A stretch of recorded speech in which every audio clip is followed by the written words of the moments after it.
Bonjour à tous, bienvenue sur ma chaîne. Je vous remercie d'aimer, de partager, de commander, de souscrire si vous trouvez ces vidéos intéressantes. Je viens de discuter aujourd'hui des 3 fréquences de l'ascension. Alors déjà, il y a une fréquence dans l'ascension qui, pour ceux qui, bon, c'est des mots qui peuvent paraître bizarres pour les non-initiés, mais enfin ceux qui écoutent généralement ces programmes sont déjà un peu avertis sur ces choses, sur l'ascension de la conscience dans la lumière. Et donc on a tous une fréquence d'âme, c'est-à-dire une lumière qui est prédominante dans laquelle on va transformer notre être en corps de lumière. Et ça, c'est pas nous qui choisissons, ça nous est révélé par notre âme et notre esprit, par notre présence je suis. Donc personnellement, bon, je connais cette fréquence depuis longtemps, hein, c'est une fréquence jaune et blanche qui est très très rapide, et donc c'est la fréquence sur laquelle je cherche à intégrer. Mais quand vous serez prêt, ou peut-être que vous avez déjà découvert cette fréquence dans laquelle vous allez ascensionner, laissez-moi savoir d'ailleurs si vous la connaissez déjà dans les commentaires. Et donc cette fréquence nous est révélée par notre âme, et c'est cette fréquence qui va nous permettre cette ascension. Cela dit, il y a il va y avoir 3 niveaux d'ascension. Il y en a pas, quel que soit le niveau que l'on atteint, ces 3 niveaux ça correspond à ce que l'on a besoin, de l'endroit où on va être confortable dans l'ascension. Parce que si on va trop haut, on peut être inconfortable.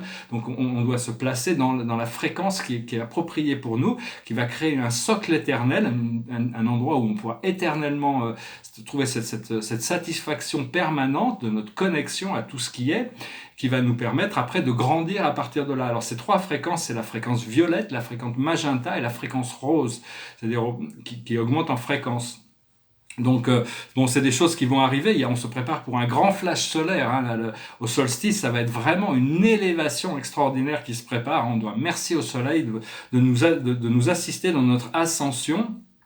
Actuellement, il y a toutes sortes de stress tests, hein, le stress de notre âme, parce que Dieu ne nous teste pas. Dieu sait, avant même qu'on vienne sur un test, il sait si on va passer le test ou si on va pas le passer. Mais notre âme a besoin de nous préparer. Donc, il est en train notre âme nous teste pour savoir connaître, pour qu'on puisse comprendre, nous, ici-bas, nos forces. Il teste nos forces, il teste nos faiblesses, il teste... Il teste notre courage, il teste notre compassion, il teste notre patience, il teste nos croyances, nos certitudes, il teste notre bienveillance aussi, parce on nous met des fois en confrontation avec des gens qui ne sont pas bienveillants. Donc est-ce que nous, on peut être bienveillants en retour? Il y a toutes sortes de tests et d'épreuves qui sont perçus comme des épreuves, mais qui sont en réalité des préparations. Et là, je sens qu'il y a bientôt une libération, une énorme libération. Je vais pouvoir retourner à mes activités professionnelles, mon premier métier, qui est la négociation d'œuvres d'art, pas seulement mes tableaux, mais donc je suis très excité. Et donc on se prépare pour le prochain niveau, mais on ne connaît pas le prochain niveau. Si on le connaissait déjà, on y serait. Hein. Donc vraiment, il faut être prêt. On va être vraiment élevé dans cette nouvelle fréquence. Et après ça, bon, c'est comme on va pouvoir oublier toutes les choses toutes ces choses difficiles, ce parcours, cette amertume par laquelle on a dû passer pour arriver à cette guérison, ce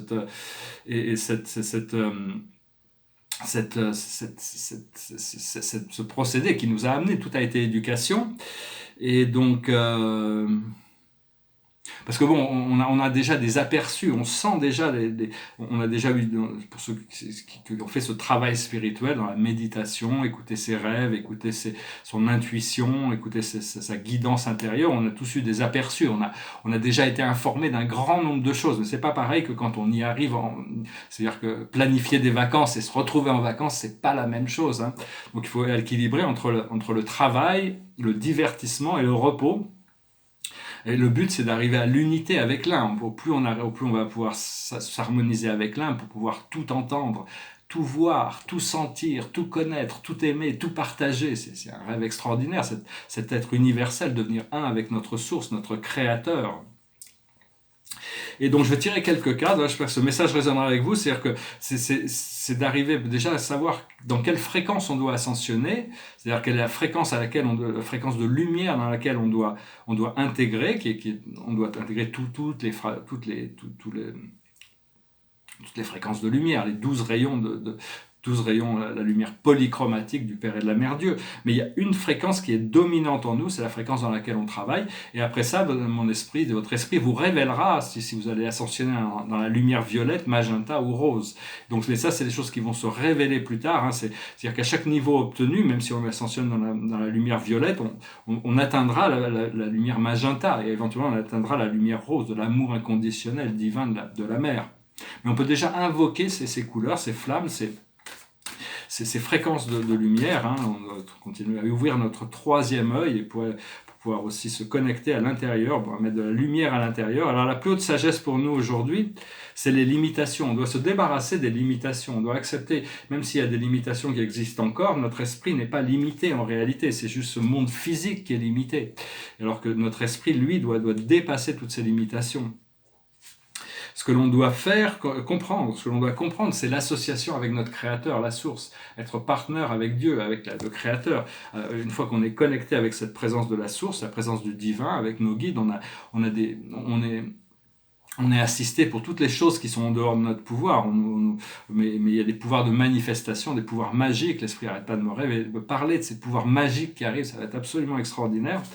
Ce que l'on doit faire, c'est le Pathfinder, c'est le guide de la voie terrestre. Il faut naviguer les circonstances de notre vie, un peu comme dans Le Jour sans fin avec Bill Murray, où il répète tous les jours la même jour, jusqu'au jour où sa journée est parfaite. Donc tous les jours, l'âme, on est comme une flamme, on change tous les jours, les leçons sont différentes tous les jours. Mais on doit quand même arriver à naviguer pour arriver à maîtriser les leçons que l'âme a besoin de nous apprendre. Et on a un guide sur la voie terrestre, c'est des guides angéliques qui nous aident et nous assistent sur tout notre chemin spirituel, mais sur notre voie terrestre aussi. Et l'aboutissant, c'est la transformation. Donc on va pouvoir transmuter, parce qu'une transformation ne veut pas dire qu'on va aller dans quelque chose de positif. Donc ce qu'on veut, c'est transmuter pour aller quelque chose pour vers quelque chose de plus léger, de plus lumineux. Mais il faut accepter la transformation. On est en train de se transformer, et pour se transformer, on doit lâcher prise sur l'ancien. Voilà, j'espère que cette lecture a aussi résonné avec vous. Je dis que c'est assez amusant quand je réfléchis, c'est que les êtres humains se posent des questions sur est-ce qu'on est seul dans l'univers depuis toujours? C'est parce que notre monde est en quarantaine, alors que la vie est partout dans l'univers. Mais quand on va s'apercevoir qu'il y a une civilisation très bienveillante et très avancée sur la planète Vénus, qui est juste à côté de chez nous, ça va vraiment tout le monde va être stupéfait quand les Vénusiens vont se révéler. C'est-à-dire, ça va probablement être les êtres de la Terre intérieure, parce qu'ils sont terrestres, c'est des extraterrestres aussi, comme nous. Tout le monde vient d'une autre dimension au départ. La Terre est un programme assez nouveau, mais ce premier contact, à mon avis, ça va quand même se faire avec les intraterriens, les agarthins. Et donc, il y a un portail pour aller aussi bien à Vénus que dans la Terre intérieure, c'est le mont Shasta. En méditation, on va dans la montagne, on ouvre une porte dans notre esprit et on descend 3 marches et pouf, on y est. On est ou dans le monde intérieur, selon notre intention, ou sur à l'intérieur de la planète Vénus. Tout ça, c'est des choses qui vont se révéler, parce que ce grand flash solaire qui arrive au solstice, ça va être un peu comme un ascenseur cosmique. Il faut faire le choix mental de lâcher prise sur le drame de la matrice terrestre, pour arriver à s'élever dans la lumière, comme le Bouddha. Le Bouddha, c'est juste un simple yogi, un yogi qui a atteint la libération. Donc il est là c'est une incarnation de Vishnu, et Vishnu est une incarnation de Krishna, et Krishna, c'est le Christ. Tout ça, c'est relié, c'est une seule. Certaines personnes n'accepteront pas forcément ça, mais disons que tout ça, c'est connecté. On est tous connectés au niveau de l'âme et au niveau de l'esprit. Même si notre esprit mental inférieur faut pas lui laisser dominer, il faut vraiment laisser le cœur s'exprimer, connecter à la voix du cœur pour pouvoir découvrir ces nouveaux niveaux. C'est expandre notre conscience et notre connaissance. Et savoir que dans tous ces tests, de toute manière, tous les tests sont faits justement pour nous ramener vers notre prise de pouvoir, où on va pouvoir communier avec notre divinité et redevenir qui nous sommes vraiment. Donc voilà, les tableaux derrière moi ici, c'est un tableau symbolique de la Mère Terre. Je vois que c'est la Mère Terre parce qu'elle porte le symbole de Gaïa. Et il y a l'œil de Horus, l'œil de Dieu, qui voit tout, avec le symbole d'Orvonton, l'esprit maître de notre super univers, qui depuis l'intérieur du paradis, donne la direction aux anciens des jours, qui après arrive à administrer cet immense super univers. Et ici, c'est un tableau, c'est un intérieur. C'est un intérieur, il y a un canapé, il y a deux esprits qui sont arrivés dans la porte, il y a un tableau, et ici il y a un tableau qui dit Dieu est la vérité. C'est Maître Tam qui a répondu, parce que les élèves de l'école spirituelle du non-net se posaient la question, comment Dieu peut-il s'étonner? Parce que dans la vérité par Dieu, il dit Dieu s'est étonné de la réalisation spirituelle d'un de ses enfants. Alors Maître Tam répond, Dieu est la vérité et la vie. En tant que vérité et vie, Dieu est dynamique et non figé dans quelconque idée préconçue. Il s'étonne sans s'étonner tout en s'étonnant. Il s'étonne car il est la perfection infinie. Mais il ne s'étonne pas car toute chose est inclue dans sa volonté divine. Alors, si on prenait une lampe bleue, c'est un texte qui m'a quand même assez marqué, j'en ai fait plusieurs tableaux comme ça, et si on prenait une lampe bleue pour voir les sous-couches de ce tableau, on pourrait s'apercevoir qu'au début, il y avait un chien qui dormait sur le canapé, il y avait un chat qui courait derrière une souris, il y avait un modèle qui est une femme nue assise sur une chaise ici, et puis il y avait un peintre avec un chapeau qui peignait ce tableau. Et puis finalement, ils sont tous partis faire la fête ailleurs. Et c'est deux esprits qui sont arrivés. Il reste l'atelier. Puis derrière, il y a une sorte de Jackson Pollock qui est pas mal. Hein. C'est un tableau très posé. Moi, je l'aime beaucoup. C'est un tableau de 2008. Voilà, je vais finir avec une chanson qui parle de l'unité de la vie. Hein. C'est cette chanson qui s'appelle 1. Goes like this. Is it getting better? Or do you feel the same? Will it make it easier on you now? You got someone to blame. You say, one love, one life, when it's one need in the night. One love, we get to share it, or it leaves you, baby, if you don't care for it. Did I disappoint you, or leave a bad taste in your mouth? You act like you never had love, and you want me to go without.